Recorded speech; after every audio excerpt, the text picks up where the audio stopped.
ಮುಖ್ಯಮಂತ್ರಿಗಳಿಗೆ ಈಗ ಆಹ್ವಾನ ಸಿಕ್ಕಿದೆ ಒಂದು ಮಠದಿಂದ. ಯಾವ ಮಠದಿಂದ ಆಹ್ವಾನ ಸಿಕ್ಕಿದೆ ಮತ್ತು ಯಾತಕ್ಕೋಸ್ಕರ ಈ ಆಹ್ವಾನ ಸಿಕ್ಕಿದೆ ಅನ್ನುವಂಥದ್ದರ ಸುದ್ದಿಯನ್ನ ನೋಡೋಣ. ಈಗ ಉಡುಪಿ ಶ್ರೀ ಕೃಷ್ಣ ಮಠಕ್ಕೆ ಸಿಎಂಗೆ ಆಹ್ವಾನ ಕೊಟ್ಟಿರೋದು ಸುಗುಣೇಂದ್ರ ತೀರ್ಥ ಸ್ವಾಮೀಜಿಯಿಂದ ಆಹ್ವಾನ ಸಿಕ್ಕಿದೆ. ಈಗ 2 ದಶಕಗಳಿಂದ ಮಠದ ಜೊತೆಗೆ ಅಂತರವನ್ನ ಮುಖ್ಯಮಂತ್ರಿಗಳು ಕಾಯ್ಕೊಂಡಿದ್ದಿದ್ದು, ಹಾಗಾಗಿನೇ ಇದು ಈಗ ಸುದ್ದಿ. ಉಡುಪಿಗೆ ಬಂದರೂ ಕೂಡ ಮಠಕ್ಕೆಯನ್ನ ಸಿದ್ದರಾಮಯ್ಯನವರು ಭೇಟಿ ಕೊಡ್ತಾ ಇರಲಿಲ್ಲ, ಮಠಕ್ಕೆ ಹೋಗಿ ಭೇಟಿ ಕೊಡ್ತಾ ಇರಲಿಲ್ಲ. ಸಿಎಂಗೆ ಶ್ರೀಕೃಷ್ಣ ಮುಖ್ಯ ಪ್ರಾಣರ ಪ್ರಸಾದವನ್ನ ನೀಡಿ ಆಹ್ವಾನವನ್ನ ಕೊಟ್ಟಿದ್ದಾರೆ. ಆಗಸ್ಟ್ನಲ್ಲಿ ಉಡುಪಿಯಲ್ಲಿ ಶ್ರೀಕೃಷ್ಣ ಜನ್ಮಾಷ್ಟಮಿ ನಡೆಯುತ್ತೆ. ಈಗ ಪ್ರಶ್ನೆ ಇರೋದೇನು ಅಂತಂದ್ರೆ, ಈ ಆಹ್ವಾನ ಸ್ವೀಕರಿಸಿ ಆಗಿದೆ, ಆದರೆ ಮಠಕ್ಕೆ ಹೋಗ್ತಾರಾ ಶ್ರೀಕೃಷ್ಣ ಮಠಕ್ಕೆ ಮುಖ್ಯಮಂತ್ರಿಗಳು ಅನ್ನುವಂಥದ್ದು ಪ್ರಶ್ನೆ ಇದೆ. ಸದ್ಯಕ್ಕೆ 2 ದಶಕಗಳಿಂದ ಅಂದರೆ 20 ವರ್ಷದಿಂದ ಮಠದ ಜೊತೆಗೆ ಅಂತರವನ್ನ ಕಾಯ್ದುಕೊಂಡಿದ್ದು ಮುಖ್ಯಮಂತ್ರಿಗಳು. ಯಾಕೆ ಅಂತಂದ್ರೆ ಅದಕ್ಕೆ ಅನೇಕ ಕಾರಣಗಳಿದೆ ಮುಖ್ಯಮಂತ್ರಿಗಳು ಹೋಗದೇ ಇರೋದಕ್ಕೆ. ಸೊ ಯಾವಾಗಿದ್ರೂ ಕೂಡ ಅವರು ಒಂದಿಷ್ಟು ಭಾಷಣಗಳಲ್ಲಿ ಮಾತನಾಡುವಂಥ ವಿಚಾರಗಳಲ್ಲಿ ಅದು ಮಠ ಕೂಡ ಸೇರಿಕೊಳ್ಳುತ್ತೆ. ಅದು ಉಡುಪಿಯ ಮಠ, ಅದಕ್ಕೆ ಕಾರಣಗಳಿದೆ, ಅದು ಈಗ ಬೇಡ. ಸೊ ಈಗ ಸದ್ಯಕ್ಕೆ ಅವರಿಗೆ ಆಹ್ವಾನವನ್ನಂತೂ ಕೊಟ್ಟಿದ್ದಾರೆ ಶ್ರೀಕೃಷ್ಣ ಜನ್ಮಾಷ್ಟಮಿಗೆ ಬನ್ನಿ ನೀವು ಅಂತ ಹೇಳಿ. ಸೊ ಇಷ್ಟೊಂದು ವಿನಯದಿಂದ ಪ್ರಸಾದವನ್ನ ಕೊಟ್ಟು ಕರೆದ ನಂತರ ಮುಖ್ಯಮಂತ್ರಿಗಳು ಹೋಗದೇ ಇದ್ರೆ ಬೇರೆ ಅರ್ಥವನ್ನ ಕಲ್ಪಿಸುತ್ತೆ, ಕರೆದರೂ ಕೂಡ ಹೋಗದೇ ಇರುವಂಥ ವಿಚಾರದಲ್ಲಿ.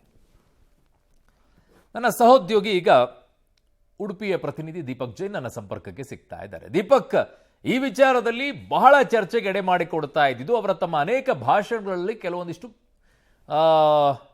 ವ್ಯಕ್ತವನ್ನ ಪಡಿಸ್ತಾ ಇದ್ರು ತಮ್ಮ ಅಭಿಪ್ರಾಯವನ್ನ. ಅದರಲ್ಲಿ ಉಡುಪಿಯ ಮಠದ ವಿಚಾರಗಳು ಕೂಡ ವ್ಯಕ್ತವಾಗ್ತಾ ಇತ್ತು, ಆದರೆ ಅವರು ಯಾವುದು ಕೂಡ ಟೀಕೆಯ ರೂಪದಲ್ಲಿ ಹೇಳ್ತಾ ಇರಲಿಲ್ಲ. ಒಂಥರ ಅಸಮಾಧಾನದ ರೀತಿಯಲ್ಲಿ ಮಾತನಾಡ್ತಾ ಇದ್ರು. ಅದು ಒಂದು ಊಟದ ವಿಚಾರ ಆಗಿರಬಹುದು, ಜೊತೆಗೆ ಅವರು ನಡ್ಕೊಳ್ಳುವಂಥ ವಿಚಾರ ಆಗಿರಬಹುದು, ಇವೆಲ್ಲವೂ ಕೂಡ ಬಂದ್ ಹೋಗಿದೆ. ಯಾಕೆ 20 ವರ್ಷಗಳಿಂದಲೂ ಕೂಡ ಮುಖ್ಯಮಂತ್ರಿಗಳು ಅಲ್ಲಿಗೆ ಬಂದಿರಲಿಲ್ಲ? ಹಿಂದೆ ಈ ಆಹ್ವಾನವನ್ನ ಕೊಟ್ಟಿರ್ಲಿಲ್ವಾ? ಇದೇ ಮೊಟ್ಟ ಮೊದಲನೇದಾಗಿ ಮುಖ್ಯಮಂತ್ರಿಗಳಿಗೆ ಆಹ್ವಾನವನ್ನ ಕೊಡಲಾಗಿದೆಯಾ?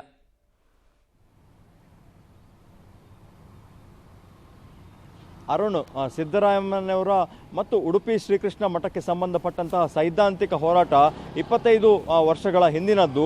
ಆಗಿನ ಒಂದು ಕನಕ ಗೋಪುರ ಗಲಾಟೆ ಇತ್ತು. ಅಂದರೆ ಉಡುಪಿ ಕೃಷ್ಣ ಮಠಕ್ಕೆ ಸಂಬಂಧಪಟ್ಟ ಹಾಗೆ ಒಂದು ಗೋಪುರ ಇತ್ತು. ಆ ಗೋಪುರವನ್ನು ಒಡೆದು ಹೊಸ ಯಾಪುರವನ್ನು ನಿರ್ಮಾಣ ಆಗುವ ಸಂದರ್ಭದಲ್ಲಿ ರಾಜ್ಯವ್ಯಾಪಿ ಹೋರಾಟವನ್ನು ನಡೆಸಿದ್ರು. ಈ ಹೋರಾಟದ ಮುಂಚೂಣಿಯನ್ನು ವಹಿಸಿದ್ದಂಥದ್ದು ಸಿದ್ದರಾಮಯ್ಯನವರು. ಯಾಕಂದರೆ ಕುರುಬ ಸಮುದಾಯಕ್ಕೆ ಸೇರಿದಂಥ ಸಿದ್ದರಾಮಯ್ಯನವರೇ ಈ ಒಂದು ಹೋರಾಟಕ್ಕೆ ಮುಂಚೂಣಿಯನ್ನು ವಹಿಸಿದ್ರು. ಆ ನಂತರ ಅವರು ವಿಪಕ್ಷದಲ್ಲಿರಲಿ ಅಥವಾ ಆಡಳಿತ ಪಕ್ಷದಲ್ಲಿರಲಿ ಉಡುಪಿಗೆ ಯಾವುದೇ ರಾಜಕೀಯ ಕಾರ್ಯಕ್ರಮಕ್ಕೆ ಅಥವಾ ಖಾಸಗಿ ಕಾರ್ಯಕ್ರಮಕ್ಕೆ ಬರಲಿ, ಅವರು ಉಡುಪಿ ಕೃಷ್ಣ ಮಠಕ್ಕಾಗಿರಲಿ ಅಥವಾ ರಥಬೀದಿಗೆ ಬಂದೇ ಇಲ್ಲ. ಕಳೆದ 5 ವರ್ಷದ ಅವಧಿಯಲ್ಲಿ 5ಕ್ಕಿಂತ ಹೆಚ್ಚು ಬಾರಿ ಉಡುಪಿಗೆ ಬೇರೆ ಬೇರೆ ಕಾರ್ಯಕ್ರಮಗಳ ಉದ್ಘಾಟನೆಗೆ ಸಿದ್ದರಾಮಯ್ಯನವರು ಬಂದಿದ್ದರು. ಆದರೂ ಕೂಡ ಮಠದ ಅಂಗಳಕ್ಕೆ ಅವರು ಬಂದಿಲ್ಲ ಅನ್ನುವಂಥದ್ದು. ಸ್ವತಃ ಆಗಿನ ಮಂತ್ರಿಗಳಾಗಿದ್ದಂತಹ ಪ್ರಮೋದ್ ಮಧ್ವರಾಜ್ ಅವರು, ವಿನಯ್ ಕುಮಾರ್ ಸೊರಕೆ ಅವರು ಅವರಿಗೆ ಆಹ್ವಾನವನ್ನು ಕೊಟ್ಟಿದ್ರು ಕೂಡ ಆಗಲೂ ಕೂಡ ಅವರು ನಯವಾಗಿ ಅದನ್ನು ತಿರಸ್ಕರಿಸ್ತಾ ಬರ್ತಾ ಇದ್ರು. ಈ ಅವಧಿಯಲ್ಲಿ 2 ವರ್ಷದಲ್ಲಿ 1 ಬಾರಿ ಉಡುಪಿಗೆ ಸಿಎಂ ಅವರು ಬಂದಿದ್ರು. ಆದರೂ ಕೂಡ ಆ ಕೃಷ್ಣ ಮಠದ ಪಕ್ಕದ ರಸ್ತೆಯಲ್ಲೇ ಪಾಸಾಗಿ ಮಣಿಪಾಲಕ್ಕೆ ಹೋದರೂ ಕೂಡ ಮಠಕ್ಕೆ ಬಂದಿರಲಿಲ್ಲ. ಆದರೆ ಈಗ ಮತ್ತೆ ಅವರಿಗೆ ಆಹ್ವಾನವನ್ನು ಕೊಡ್ತಾ ಇದ್ದಾರೆ. ಪ್ರತಿ ಪರ್ಯಾಯದಲ್ಲೂ ಕೂಡ ಪರ್ಯಾಯಕ್ಕೆ ಆಹ್ವಾನ ಖಂಡಿತವಾಗಿ ಹೋಗ್ತದೆ, ಅಷ್ಟಮಿಗೆ ಆಹ್ವಾನ ಹೋಗ್ತದೆ. ಈಗ ಪರ್ಯಾಯ ನಡೀತಾ ಇರುವಂಥದ್ದು ಪುತ್ತಿಗೆ ಸುಗುಣೇಂದ್ರ ತೀರ್ಥ ಸ್ವಾಮೀಜಿಯವರು. ಅವರು ತಮ್ಮ ಪರ್ಯಾಯ ಹೇಳುವ ಮೊದಲು ಬರುವಂತಹ ಒಂದು ಬಹಳ ದೊಡ್ಡ ಆಚರಣೆ ಅಂದರೆ ಉಡುಪಿ ಶ್ರೀಕೃಷ್ಣ ಜನ್ಮಾಷ್ಟಮಿ. ಈ ಜನ್ಮಾಷ್ಟಮಿಯ ಸಂದರ್ಭದಲ್ಲಿ 48 ದಿವಸಗಳ ಮಂಡಲೋತ್ಸವ ನಡೀತದೆ. ಈ ಮಂಡಲೋತ್ಸವದ ಉದ್ಘಾಟನೆಗೆ ಬರಬೇಕು ಅನ್ನುವಂಥ ಆಹ್ವಾನವನ್ನು ಬೆಂಗಳೂರಿನ ಪುತ್ತಿಗೆ ಮಠದ ಅಧಿಕಾರಿಗಳು ಕೊಟ್ಟಿರುವಂಥದ್ದು. ಅದರ ಜೊತೆಗೆ ಆ ಮಂಡಲೋತ್ಸವದ ಉದ್ಘಾಟನೆಗೆ ಬರೆದಿದ್ರು ಕೂಡ ಕೃಷ್ಣ ಮಠದ ಆ 48 ದಿವಸದ ಯಾವುದಾದ್ರೂ ಒಂದು ಧಾರ್ಮಿಕ ಕಾರ್ಯಕ್ರಮದ ಸಭೆಗೆ ಬರಬೇಕು ಅನ್ನುವಂಥದ್ದು, ಅಥವಾ ಅಷ್ಟಮಿಯ ಸಂದರ್ಭದಲ್ಲಿ 2 ದಿವಸ ನಡೀತದೆ, ಅಷ್ಟಮಿ ಮತ್ತು ವಿಟ್ಲಪಿಂಡಿ. ಈ ಸಂದರ್ಭಕ್ಕಾದರೂ ಬನ್ನಿ ಅನ್ನುವಂಥ ಒಂದು ಆಹ್ವಾನವನ್ನು ಕೊಟ್ಟಿದ್ದಾರೆ. ಸಹಜವಾಗಿ ಆಹ್ವಾನವನ್ನು ಕೊಟ್ಟಂತಹ ಸಂದರ್ಭದಲ್ಲಿ ಅದಕ್ಕೆ ಪೂರಕವಾಗಿ ಪ್ರತಿಕ್ರಿಯೆಯನ್ನು ನೀಡಿದ್ದಾರೆ. ಆದರೆ ಈ ಬಾರಿ ಸಿಎಂ ಅವರು ಬರ್ತಾರಾ ಅನ್ನುವಂಥದ್ದು ಈಗ ಚರ್ಚೆ.